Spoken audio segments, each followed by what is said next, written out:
sehat sejahtera, teman adalah saudara, bersatu dalam ikatan, menjunjung etika cinta, bersama membangun bangsa. Mari kita tunaikan teguh cinta dan kemandirian, luhur budi cerminan, integritas menekal, derapkan lekas satukan cipta, sehatkan bangsa, jiwa dan raga. Mari bersama kita berkarya, membangun nusa bangsa, setia bersatu, berbagi kembangkan ilmu, bersama berpadu, satu terus maju, bersama bersatu, satu pilih terus maju.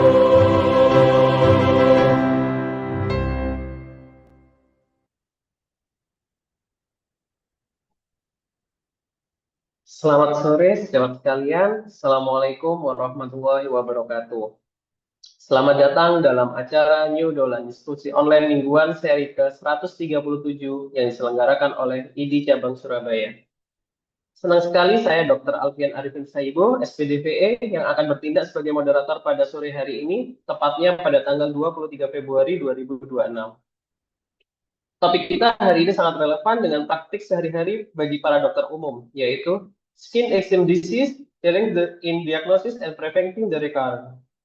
Eksim bukan sekedar gatal biasa, tantangan diagnosis dan tingginya angka kekambuhan sering sekali menjadi teka-teki klinis bagi kita semua.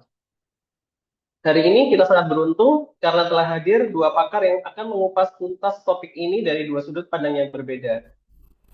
Narasumber pertama, kita sambut Dr. Susanti Rosmala Dewi, SPDPE. Beliau adalah dokter spesialis dari RSUD Dr. Muhammad Anwar. Beliau akan membawakan materi mengenai diagnosis pitfall in eczema, differentiating eczematous dermatitis in daily practice. Kemudian narasumber kedua yaitu telah hadir pula Dr. Dwi Aryaningrum, SPDVE.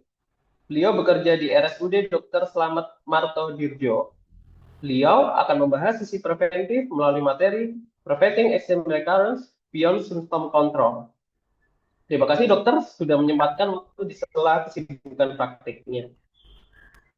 Sebelum kita mulai, saya ingatkan kembali kepada seluruh peserta, mohon pastikan mikrofon dalam keadaan mute selama pemaparan materi. Apabila ada pertanyaan, dapat dituliskan dalam kolom Q&A dengan format nama, asal instansi, dan pertanyaan. Oke, kemudian langsung saja kita mulai sesi pertama. Kepada Dr. Susanti, waktu dan layar kami persilahkan. Terima kasih atas waktunya, Dr. Alfian. Kami langsung saja untuk pembahasan materi yang pertama itu ya. Monggo bisa di slide materinya.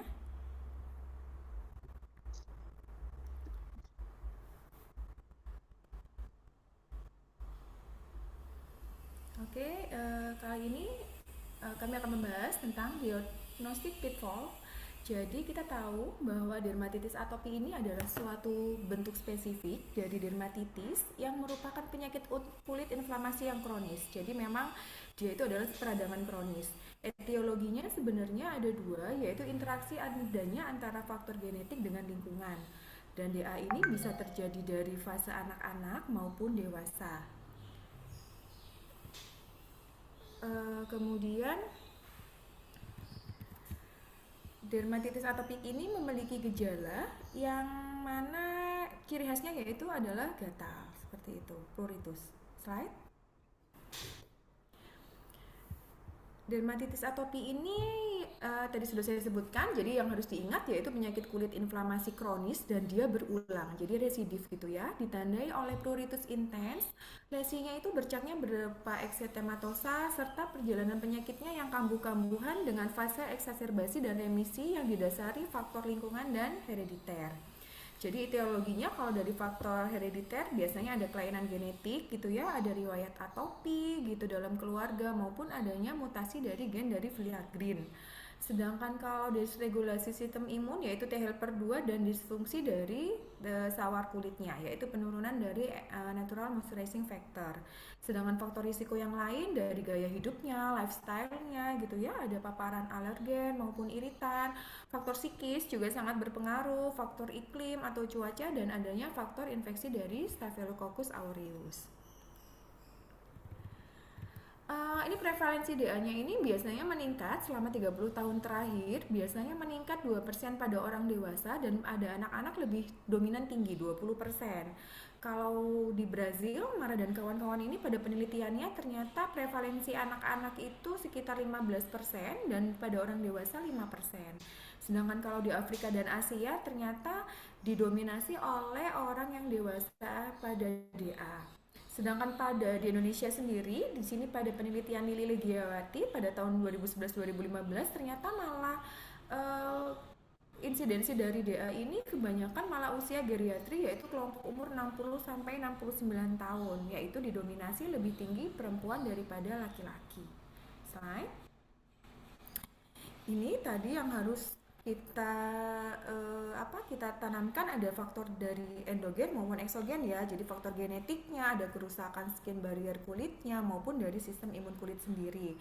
Sedangkan kalau yang dari eksogennya ya paparan sinar matahari, polusi, iklimnya, cuacanya, iritasi, makanan, infeksi kulit atau bahan-bahan alergis seperti bahan sabun maupun deterjen. Nah, ini semua kita mereview tentang bagaimana nih fisiologi kulit gitu ya. Jadi susunan yang stratum corneum itu kan seperti susunan batu bata dengan semen gitu ya. Jadi sel kulitnya ini corneosum yang mana dia di sini di bagian dalam itu ada NMF-nya. Kemudian lipid yang ada terikat dengan kovalen, kemudian ada pembungkus sel terkornifikasi. Nah, kalau misalnya DA ini dari faktor endogennya, dia ada kelainan di filagrinnya ataupun kerusakan pada natural moisturizing factor. Slide.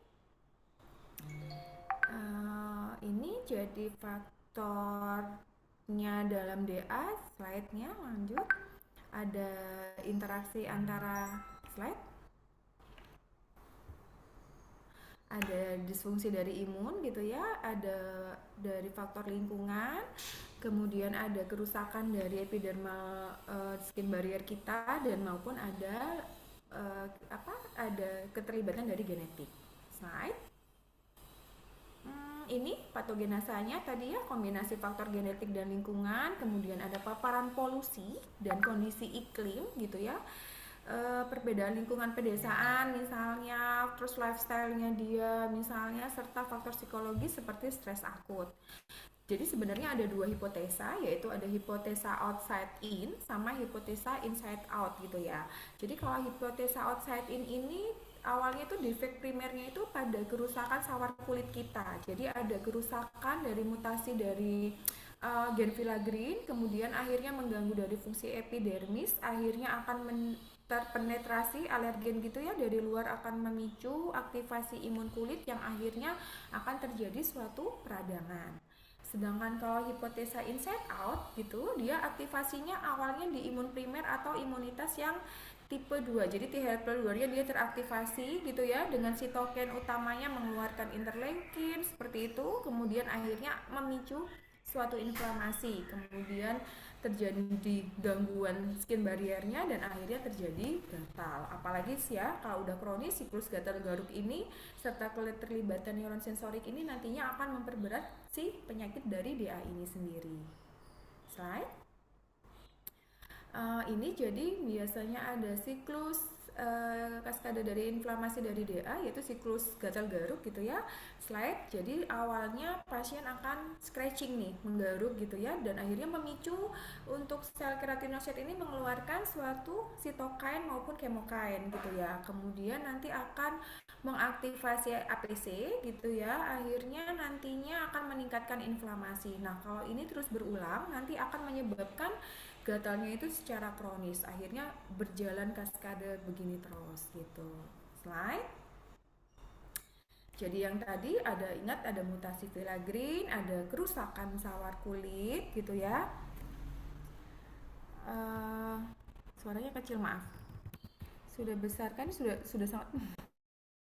Sudah. Kemudian adanya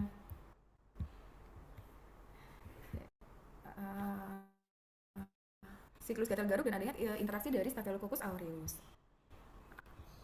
Apakah masih kurang keras ya suaranya kok?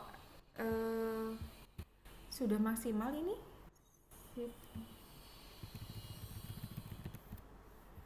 Sudah terdengar dok, cuman Sudah. emang Oh ya. iya. Oke, maaf. Oke, lanjut slide.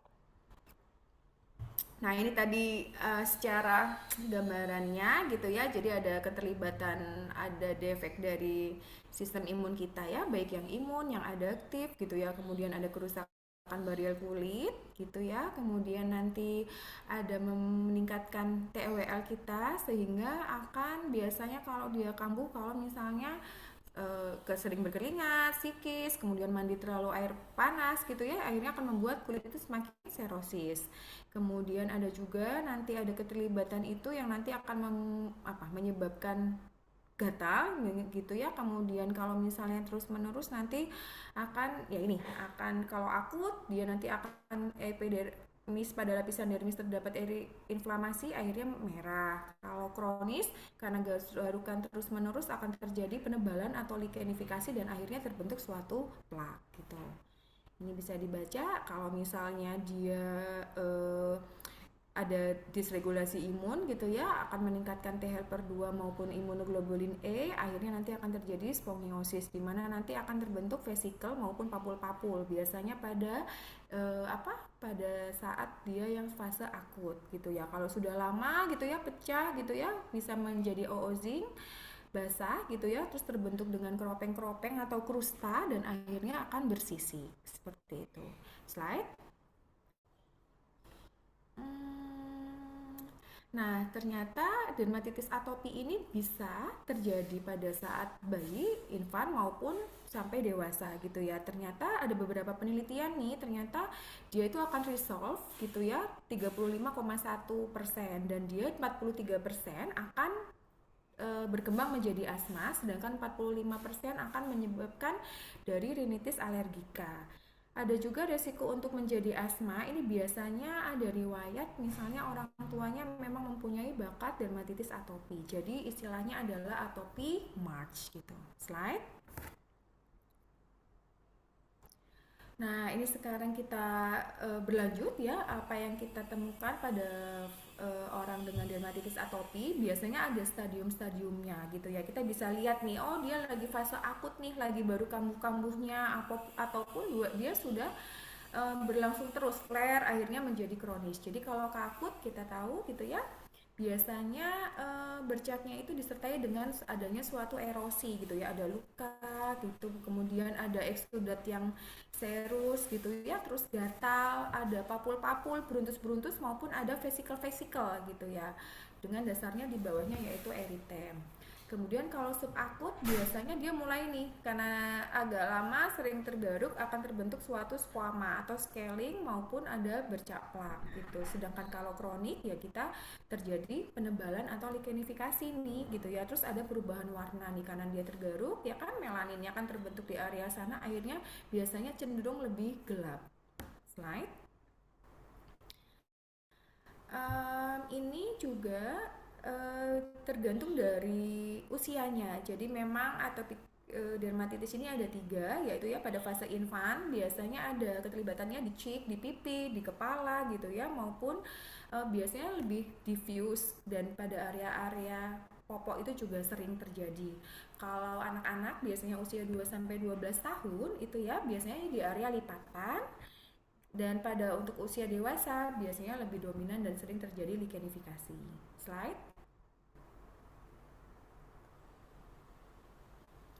Nah, ini tadi kalau misalnya pada usia infan gitu ya lebih dominannya di pipi, di kepala, di scalp gitu ya, terus area kelamin, area lipatan. Sedangkan kalau orang dewasa itu lebih cenderung ke area lipatan, lipatan antekubitir, tangan, kaki, begitu sampai leher.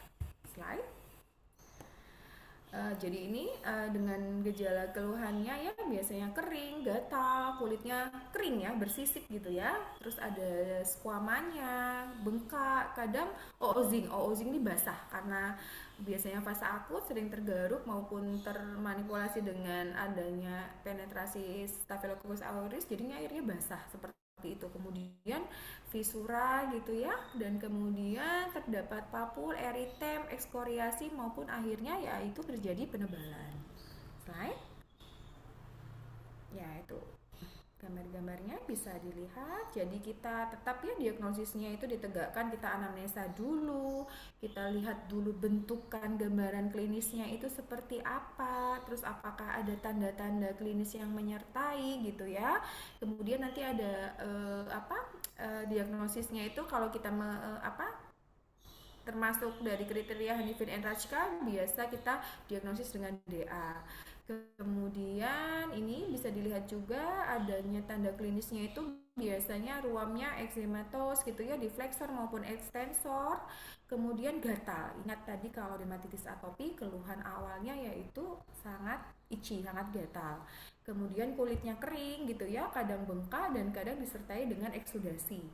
Terus kalau kita cek ada peningkatan kadar IgE total serum, dan ingat ini perjalanannya kronik dan berulang. Jadi kita harus benar-benar mencari pencetusnya agar tidak berulang. Jadi tidak mengurangi dari terjadinya lichenifikasi.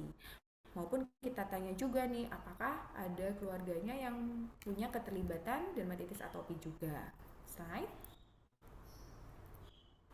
Ini tadi anamnesa kita tanyakan dulu, oh ini berulangnya karena penyebabnya apa nih? Apa penyebab yang baru? Atau misalnya iya dok karena terpapar sering mandi terlalu lama bikin kulitnya kering dan akhirnya flare juga bisa. Kemudian ada rasa gatal gitu ya, kemudian ada riwayat atopi lain gitu, misalnya sering mengi gitu ya, terus rinitis alergi, oh kalau saya pagi-pagi dok kok sering pilek ya, tapi siang menghilang dengan sendirinya gitu ya, atau dicetuskan dengan makanan gitu ya, kemudian bisa memburuk pada malam hari dan akhirnya kita tanyakan faktor pencetusnya. Slide. Lanjut aja ya.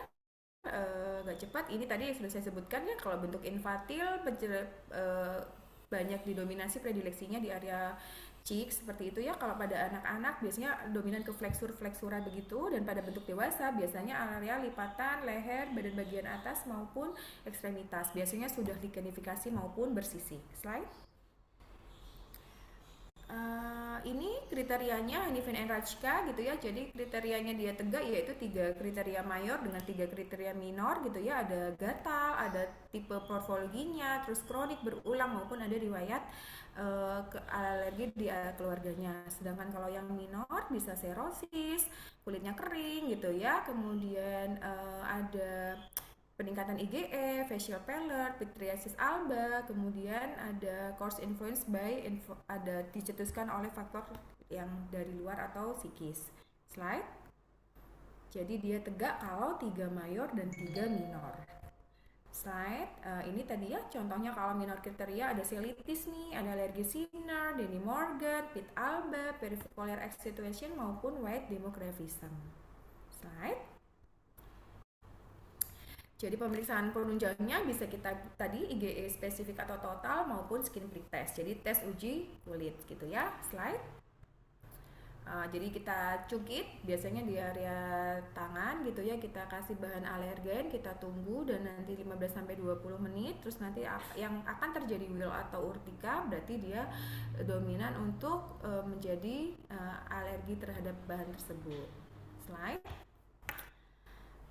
ini pengobatannya nanti akan lebih spesifik dengan pembicara yang kedua dengan Dokter Dwi Ari gitu ya. Jadi sekilas aja ada dengan kortikosteroid topikal, kalsineorin topikal maupun kortikosteroid sistemik. Slide. Tapi hati-hati juga dengan penggunaan kortikosteroid topikal dan jangka waktu lama ya, karena banyak nih pasien-pasien ataupun teman-teman semua, oh karena merah meradang langsung kita kasih berikan steroid gitu ya, akhirnya ada striatropikan, kemudian sering dipakai terus jadi steroid induced acne, kemudian jadi tinea incognito seperti itu. Slide. Sudah, terima kasih. Moga-moga ada sedikit yang nyantol dan jika ada pertanyaan nanti ya. Ya, terima kasih Dokter Susanti atas pencerahannya mengenai sebagai diagnosis yang sering kita ketemui. Oke, selanjutnya untuk membahas bagaimana cara eksim tidak menerus-menerus kambuh, mari kita simak pemaparan dari Dokter Dwi. Silahkan Dokter.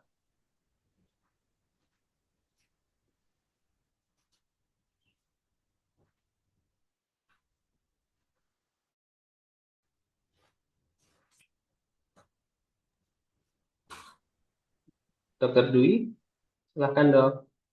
Masih belum ada suaranya dokter. Oh,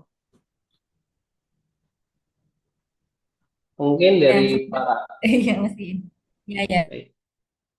Ya, sebentar, dok. Share dulu.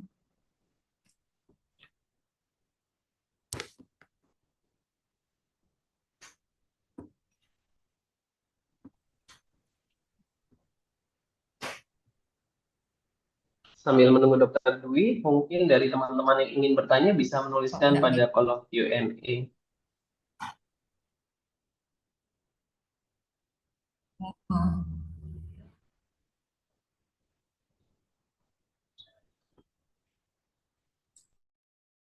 Oh, Dokter Dwi, mungkin sinyalnya ya dok, masih belum terdengar suaranya. eh, iya, sebentar, dok. Mau share ini PPT-nya. Apakah sudah terlihat, dokter, untuk PPT-nya? Belum dokter.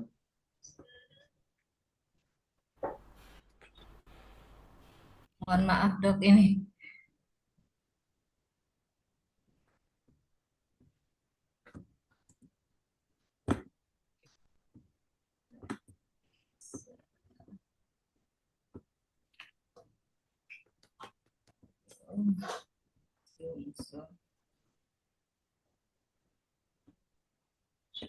Mohon maaf, dok. Iya dok. Mungkin bisa dikirimkan ke admin dokter, nanti dibantu admin untuk share screen. Baik, baik, baik. Baik, saya kirim aja ya, dok ya.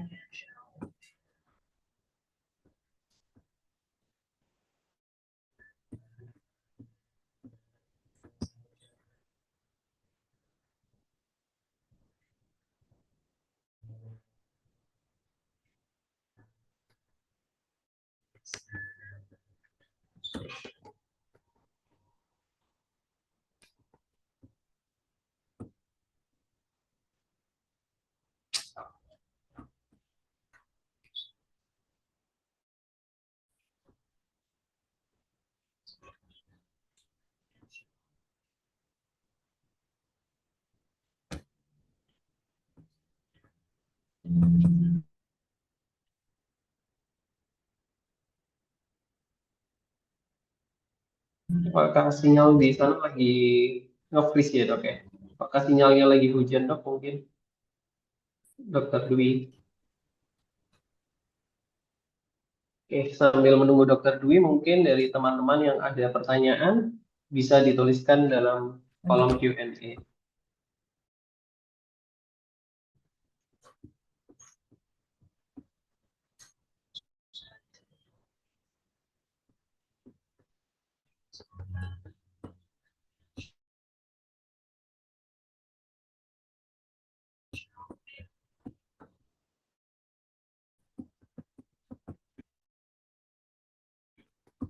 Mohon maaf, dok.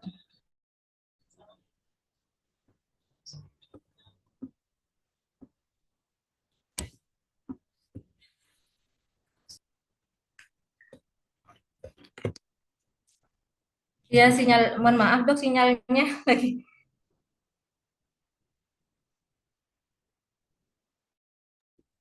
Iya dok.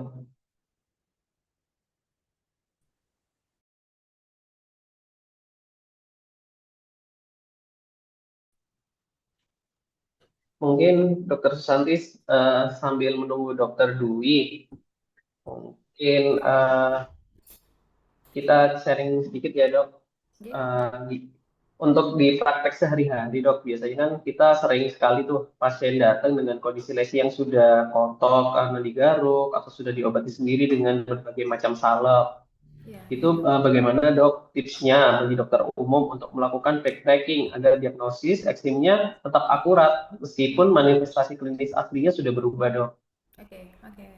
Terima kasih Dokter Alfian. Jadi kalau saya tipsnya gitu ya, kita harus benar-benar memang tepat dulu mendiagnosis gitu ya, apakah memang ini dermatitis atopi atau bukan gitu ya.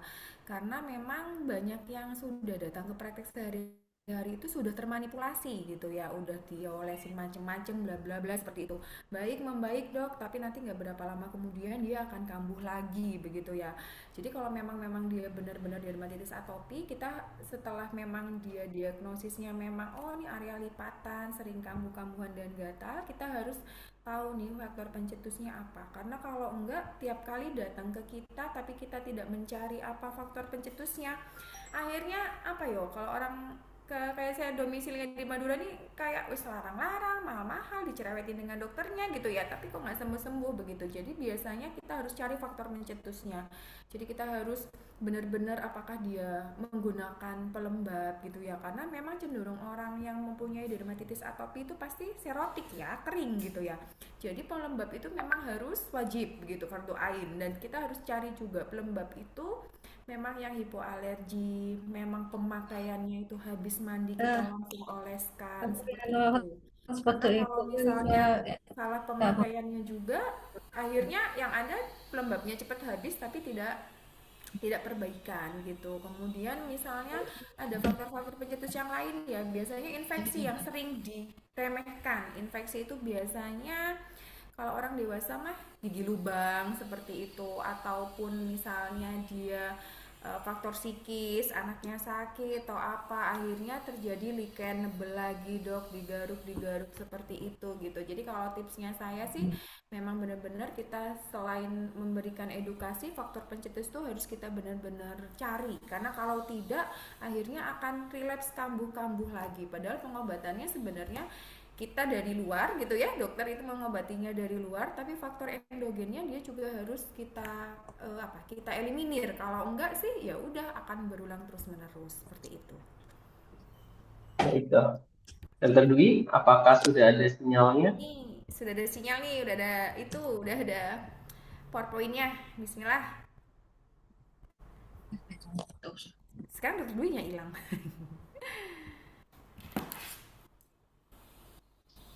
sinyalnya tak nyampe. Dokter Dwi, mungkin boleh on off cam dokter supaya bisa suaranya supaya jelas. Ini untuk slide-nya sudah dibantu oleh teman-teman admin dari ini untuk slide-nya.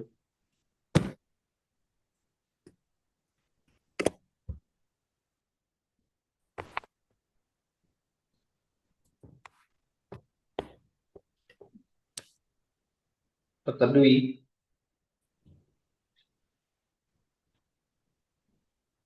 Ya dok, baik dok, silahkan dokter. Waktu saya persilahkan dok.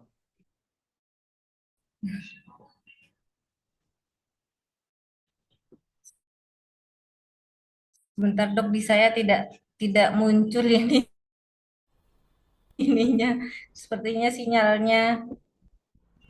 Karena ini tadi sih dok di Madura di Sumeneb baru hujan deras sekali dok, apa kalau di Sumeneb barusan hujan gitu. Ini apa kita jawab dulu dok? Ini ada yang bertanya nih pada webinar chatnya, sambil lalu Boleh dok sambil menunggu dokter ya gitu Dwi. ya.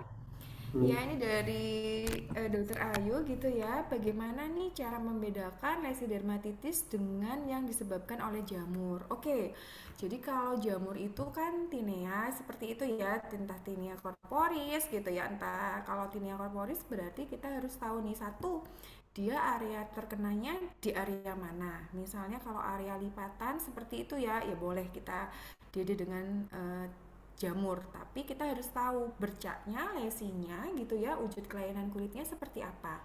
Karena kalau pada dermatitis atopi itu ya bercaknya kalau pada sisi apa pada saat akut dia itu rata deh, jadi bentukannya plak, eksetematos, kadang-kadang oozing, basah dan dia rata eritem semua. Sedangkan Oh, kalau Mas, saya jamur, pakai HP aja ya, nggak bisa pakai nah kalau laptop, jamur nggak kan apa-apa. patok Ini nomoniknya sudah dari adalah Mas central Adi. healing ya, Iya, jadi di daripada, dalamnya itu kering Iya tapi dokter, benar. area ya, ya, itu adalah ya Mas. menggaung seperti itu. Jadi memang agak berbeda seperti itu ya, dan biasanya kalau misalnya tinea atau jamur ini biasanya lebih dia akan gatal atau semakin intensnya semakin gatal jika areanya berkeringat begitu. Jadi misalnya jika dia seharian terpapar sinar matahari atau kemeringat seperti gitu, pasti dia lebih cenderung ke gatal seperti itu. Tapi kalau misalnya dermatitis atopi, dia terus menerus begitu. Jadi nggak ada saat waktu kulitnya apalagi cenderung lebih ke cenderung kulitnya kering, yang dia lebih dominan gatal seperti itu sih. Kalau dari bentuk UKK-nya juga agak berbeda seperti itu ya, dan mungkin dari keluhannya juga beda. Kalau misalnya atopi kan kita harus holistik ya, jadi harus komprehensif. Apakah ada riwayat juga, apakah ada atopic marks, apakah dia suka rinitis ataupun dulunya misalnya asma seperti itu. Jadi ya apa kita harus benar-benar mendedenya kalau dalam bentuk lesinya agak berbeda deh gitu.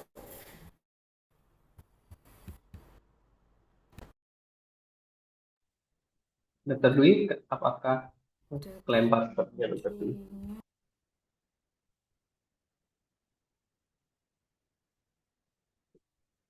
Nah, ini. Dokter Dwi, silahkan dokter.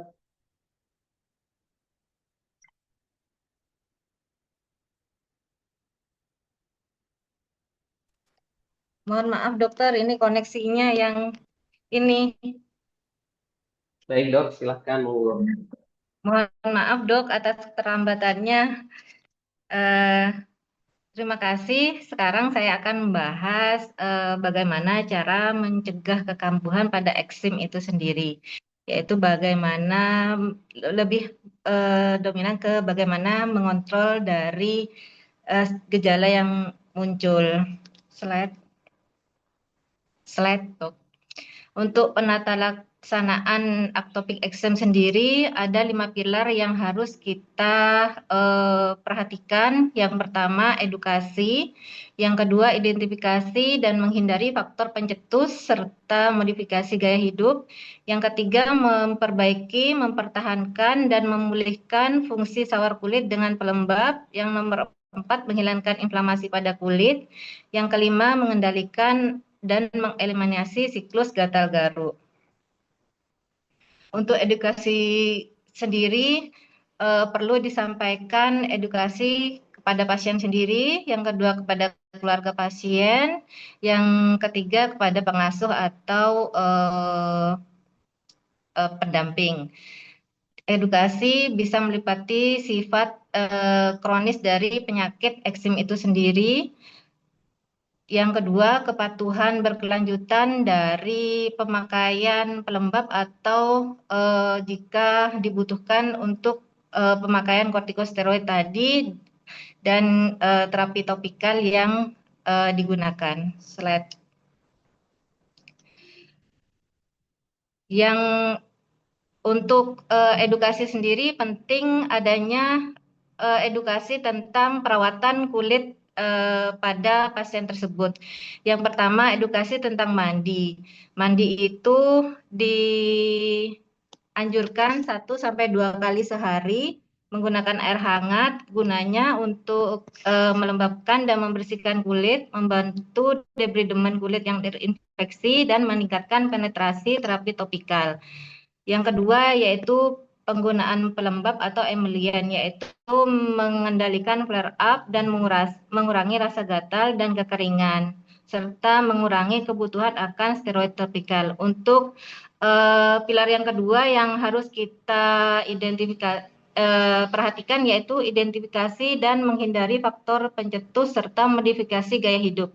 Yaitu kita harus menghindari dan menghindari bahan iritan, misalnya sabun cuci, sabun antiseptik, sabun cair, cuci piring, itu desinfektan.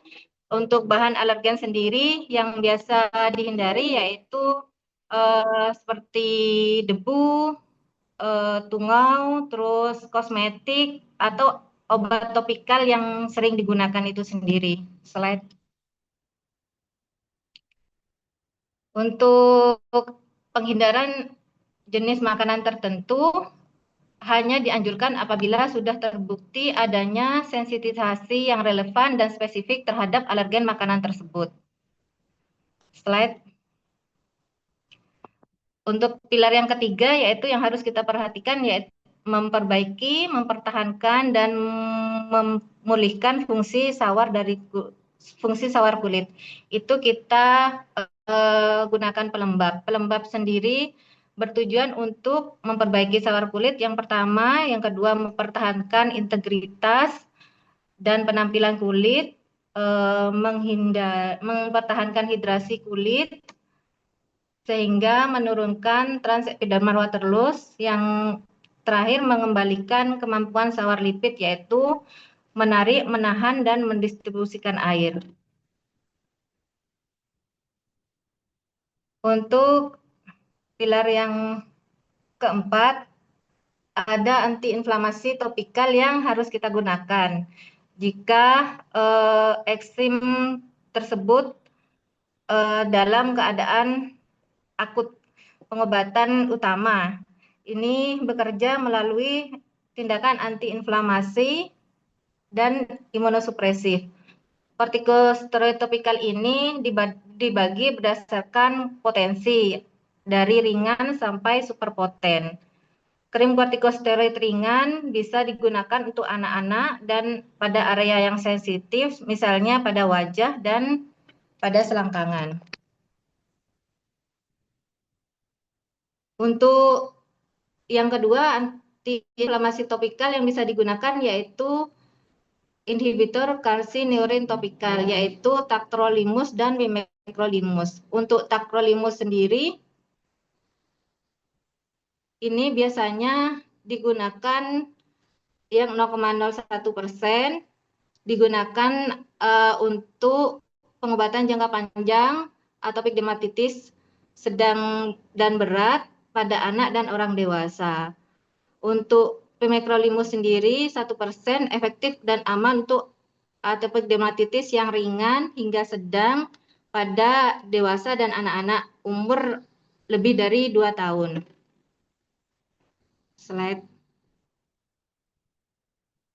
Pada fase eksaserbasi akut, pemakaian kortikosteroid golongan 1-2 ini dioleskan 1-2 kali per hari sampai lesi terkontrol. Dan lama pemberian tidak lebih dari 2 minggu. Kemudian potensi kortikosteroid tersebut diturunkan menjadi yang lebih rendah dan dihentikan setelah digunakan selama 1 minggu. Untuk yang kedua, untuk golongan 3 dan 4 dioleskan 2 kali sehari sampai lesi terkontrol dengan lama pemberian 2-4 minggu. Bila respon adekuat tidak tercapai dalam 4-7 hari, segera dipilih kortikosteroid golongan lain. Pada lesi yang likinifikasi atau hiperkeratotik, dapat dipertimbangkan pemberian kortikosteroid oklusif di bawah pengawasan dokter. Apabila sudah terkontrol, maka dapat digunakan kombinasi antara kortikosteroid di pagi hari dan inhibitor calcineurin topikal pada malam hari.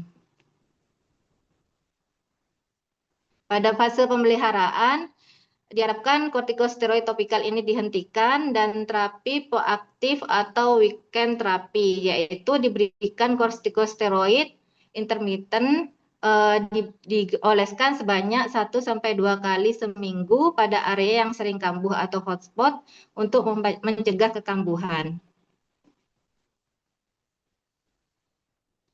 Ini tadi yang saya paparkan sebelumnya, perawatan kulit, edukasi perawatan kulit yang harus diketahui oleh pasien ataupun keluarga pasien. Slide. Untuk pilihan terapi selanjutnya yaitu fototerapi.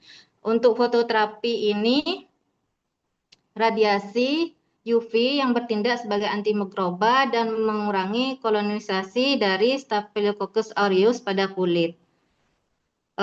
Pada pelaksanaan fototerapi ini penting diberikan adanya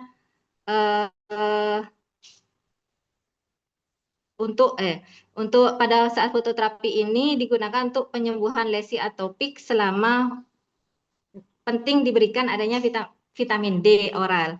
Dalam 2 minggu fototerapi dapat signifikan meningkatkan keseimbangan vitamin D yang menyebabkan peningkatan kadar kalsidiol serum dan berkontribusi pada penyembuhan lesi atopi dermatitis yang aktif. Slide.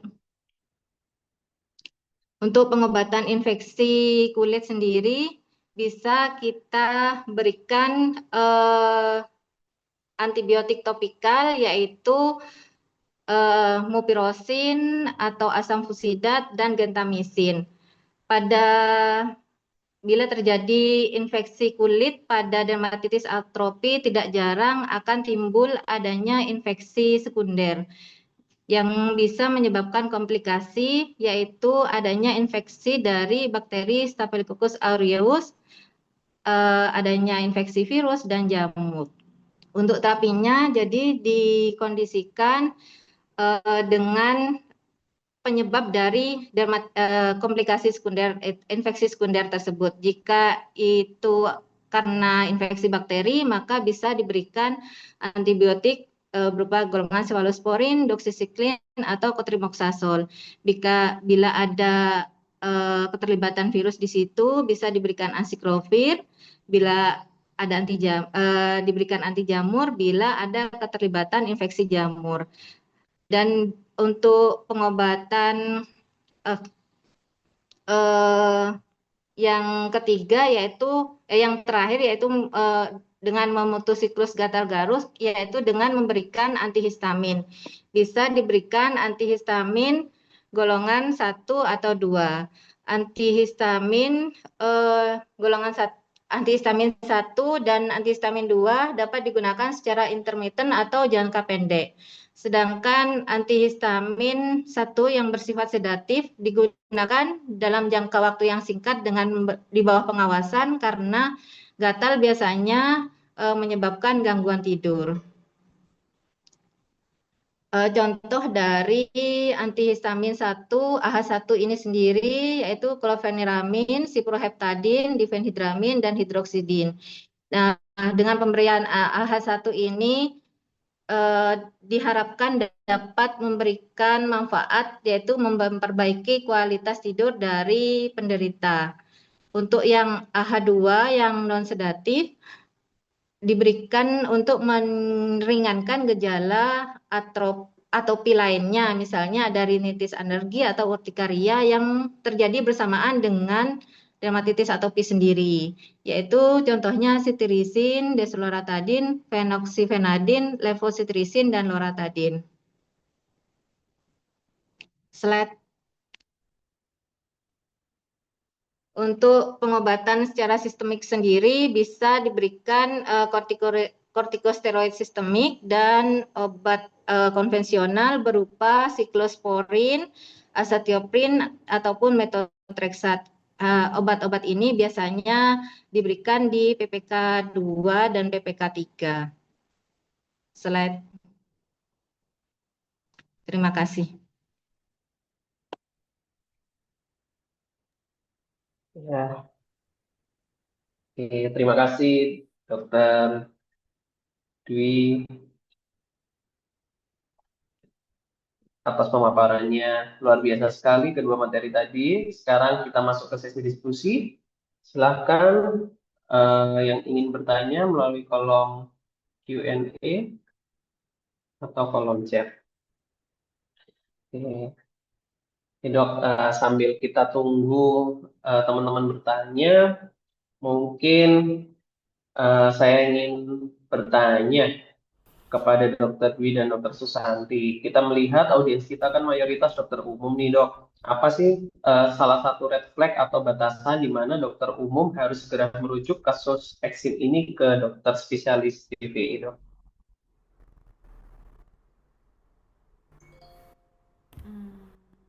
Karena ini penanganan, monggo boleh Dokter Ari dulu nih, apa dok? Monggo, Dokter. Monggo, Dokter Dwi.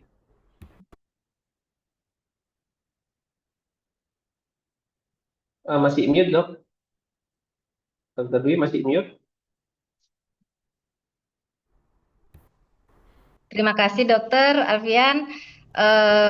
Untuk batasan kapan sih kita harus merujuk ke dokter SPDVE bila dalam penggunaan 2 minggu kortikosteroid tidak memberikan respon. Biasanya sih seperti itu, Dok.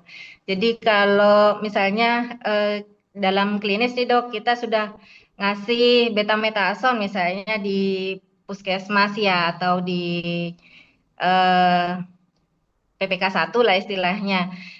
Sudah dikasih betametason tapi kok tidak membaik-membaik, malah berkerak, terus basah. Nah, sebaiknya itu segera dirujuk seperti itu, dokter. Mungkin dokter Susanti, dok, mau menambahkan. Ya, tadi sama. Terima kasih tadi sama. Jadi kalau misalnya kita di itu dulu ya, dicari dulu pencetusnya apa, kemudian apakah kita kalau misalnya udah kita edukasi pelembab, kemudian dikasihkan obat, misalnya ada keterlibatan sampai basah, sampai misalnya ada keterlibatan infeksi seperti itu ya kan kalau misalnya di PPK 1 atau di puskesmas itu kan mungkin obat-obatannya minimal gitu ya jadi boleh kita langsung rujuk seperti itu jadi misalnya kita kasih antihistamin kemudian yang ada itu misalnya dengan steroid yang potennya rendah atau potennya kuat tapi kok tetap aja dia tidak perbaikan gitu ya sambil kita cari lalu pencetusnya apa gitu ya sudah daripada kita takutnya menimbulkan efek efek apa itu efek yang tidak diinginkan ya karena banyak pasien-pasien nih kebanyakan sih dia ngasih obat Arab kayak oles Arab gitu ternyata akhirnya lama-lama malah menjadi stri gitu loh jadi mendingan baiknya sih lebih kita rujuk aja kecuali kalau misalnya dalam pengobatan kok dia perbaikan gitu ya ya udah dan yang harus kita tekankan biasanya kalau sudah perbaikan gitu ya misalnya 2-3 hari dengan obat topikal misalnya steroid perbaikan ya udah langsung di stop jangan langsung diterusin aja soalnya kadang orang-orang tinggal jadi bercak yang hipopigmentasi akhirnya diterusin nih akhirnya ya sampai apa jadi HPI ya dan kemudian bisa juga jadi telangiectasis seperti itu sih. Mungkin itu tambahannya. Baik, terima kasih, Dokter. Ya, Dok, ini ada dari kolom chat untuk Dokter Dwi. Dari Dokter Ayu, izin dok, pelembab apa yang direkomendasikan untuk pasien dermatitis? Monggo, Dokter Dwi. Masih mute, Dokter.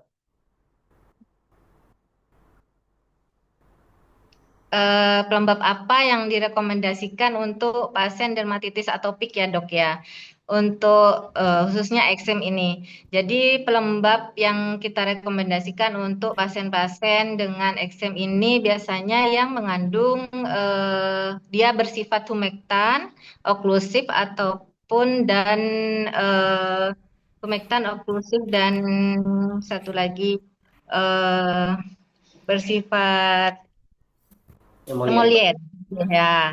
Jadi tiga-tiganya harus ter ada pada kandungan pelembab tersebut. Jadi untuk menutupi dari masing-masing dari pelembab mempunyai fungsi dan prosesnya sendiri-sendiri gitu, Dok.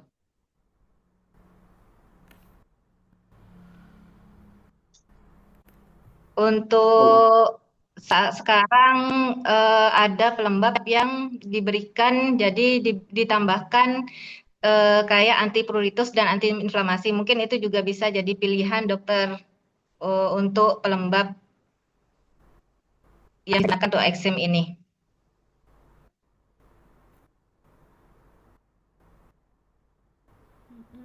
tambahan juga dok, Mungkin misalnya itu.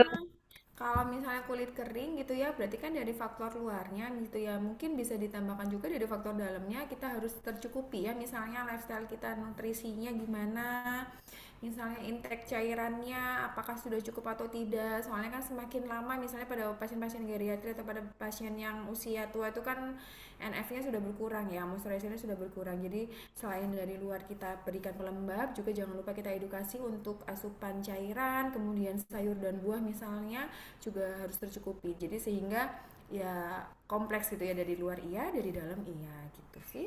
Ya, kadang soalnya apalagi anak-anak sekarang remaja gini pelembabnya bagus-bagus nih banyak-banyak, tapi kalau misalnya sukanya minumnya kopi, sukanya kopi itu kan menarik cairan ya, jadi lebih gampang kering seperti itu. Jadi memang tambahannya sih memang boleh ditambahkan dengan asupan cairannya, jadi harus tercukupi juga seperti itu. Baik, ya semoga sudah menjawab ya untuk Dokter Ayu. Mungkin dari peserta yang lain ada yang ingin didiskusikan, bisa dituliskan di kolom chat atau Q&A.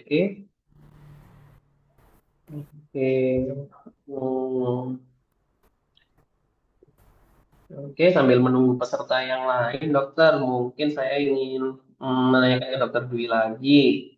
Kan seringkali dok, pasien itu sudah merasa sembuh dok, gatalnya hilang, kemudian obat yang dilakukan dihentikan semua tuh dok. Kemudian seminggu kemudian kambuh lagi gitu.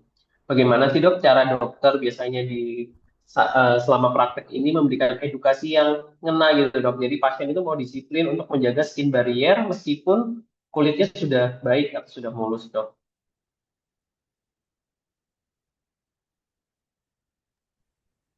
Baik dokter, terima kasih. Bila maksudnya dalam kondisi akutnya sudah tertangani ini dok. Jadi edukasi yang harus disampaikan kepada pasien, sebenarnya untuk dermatitis atopik sendiri itu memang kulit kita kan butuh pelembab lah istilahnya. Jadi pelembab itu sebaiknya tetap digunakan meskipun sudah tidak gatal ataupun sudah tidak merah lagi. Nah, itu pelembab sebaiknya masih tetap digunakan dokter dalam sehari-hari. Begitu dokter. Jadi dan tadi sudah saya menyampaikan mungkin untuk kortikosteroidnya mungkin bisa dipakaikan weekday weekday apa itu namanya. Jadi diberikan per minggu di daerah yang ada lesinya aja gitu dok. Jadi dioleskan tiap minggu gitu dokter. Baik dok. Oke, Untuk ya. Oke, dari sekarang sudah hampir jam 4 ya dok ya. Apakah dari teman-teman ada yang ingin ditanyakan? Oke, mungkin udah sangat jelas ya untuk materinya. Mungkin dari Dokter Susanti sama Dokter Dwi ada tips dok ID dok. Jadi kita memberikan tips eh, untuk teman-teman di dokter umum, bagaimana misalnya ketemu dengan pasien dengan eksim dok. Mungkin dari Dokter Susanti dulu ada kata penutup dok. Terima kasih banyak. Jadi apa ya tipsnya? Jadi terapi efektif ya untuk dalam mengendalikan dermatitis, gejala dermatitis atopi itu kalau saya sih menyebutnya 5A. Jadinya avoidance dari triggernya, jadi pemicunya apa harus kita eliminir seperti itu ya, entah psikis, entah dari misalnya pakaian-pakaian atau sisa-sisa bahan deterjen gitu kita harus cari. Kemudian yang kedua jangan lupa application dari cleanser gitu ya, jadi sabunnya juga yang khusus yang pH-nya sesuai dengan badan kita, tidak yang mengandung hipoalergi begitu ya. Dan jangan lupa application moisturizer, jadi cara apa ya, pemakaiannya juga setelah mandi langsung kita aplikasi moisturizer. Kemudian yang ketiga kita berikan anti inflammatory, jadi kalau misalnya dia pada saat akut kita kasih obat kortikosteroid. Kemudian anti histamin gitu ya untuk memicu, untuk minimalkan scratching. Dan yang terakhir yaitu kalau diperlukan dalam bentuk basah ya kita berikan antibakteria seperti itu. Jadi 5A. Oke. Dari Dr. Dwi mungkin ada tips dok ini. Mungkin tips saya dok untuk penggunaan pelembab sendiri. Jadi dianjurkan pakai 3 menit setelah mandi. Dapat diulang 2 sampai 3 kali sehari atau lebih jika kulit terasa kering. Terus pastikan jumlah pelembab yang kita gunakan itu cukup, yaitu antara 100 sampai 200 gram per minggu untuk pasien anak dan 200 sampai 300 gram per minggu untuk pasien dewasa. Penggunaan pelembab bisa bersamaan dengan kortikosteroid jika penyakit sedang aktif untuk pemeliharaan. Kemudian pelembab yang berminyak lebih sering digunakan pada kulit kering, dan pelembab yang mengandung banyak air biasanya digunakan pada lesi inflamasi dan eritem. Jadi untuk pelembab dalam bentuk lotion baik untuk kulit yang tidak terlalu kering, misalnya wajah dan pada kulit yang berambut. Terus gunakan pelembab bersama. Mungkin itu dok yang bisa saya berikan dalam penggunaan pelembab tadi. Tips penggunaan pelembab untuk pasien dermatotik atopik ini. Terima kasih Dr. Dwi, Dr. Susanti ya. Sejawat sekalian, sebelum kita mengakhiri pertemuan hari ini, izinkan saya merangkum beberapa poin kunci dari diskusi luar biasa kita bersama Dr. Susanti dan Dr. Dwi. Akurasi diagnosis adalah kunci. Diagnosis pitfall sering terjadi karena kemiripan klinis antara jenis dermatitis. Kita harus jadi membedakan antara dermatitis kontak, alergi, dermatitis atopi, dermatitis nomolar. Jangan terburu-buru memberikan terapi sebelum anamnesis, riwayat paparan, dan pola lesi dipastikan yang tepat. Eksim bukan sekedar gatal. Tantangan utama dalam praktik harian bukan hanya meredakan gatal saat ini, tetapi mengenali faktor pencetus yang seringkali tersembunyi dalam aktivitas pasien sehari-hari. Filosofi dari biosimple control yaitu terapi tidak berhenti saat lesi bersih. Edukasi pasien mengenai pemeliharaan skin barrier, penggunaan pelembab yang tepat sangat krusial untuk mencegah relapse atau kekambuhan. Pasien yang diedukasi bahwa eksim adalah kondisi yang dapat dikelola, bukan sekedar diobati sekali jalan. Kepatuhan pasien adalah kesuksesan jangka panjang bergantung pada pemahaman pasien tentang penyakitnya. Tanpa kontrol faktor risiko, eksim akan terus menjadi siklus yang berulang. Oke, terima kasih kepada Dr. Susanti dan Dr. Dwi atas ilmu yang sangat aplikatif serta kepada peserta yang sangat antusias. Semoga diskusi hari ini dapat meningkatkan kualitas layanan kita dalam menangani kasus dermatitis di fasilitas kesehatan masing-masing. Amin. Saya, Dr. Alvin Arifin Saibo, pamit undur diri. Sampai jumpa di New Dolan seri berikutnya. Wassalamualaikum warahmatullahi wabarakatuh.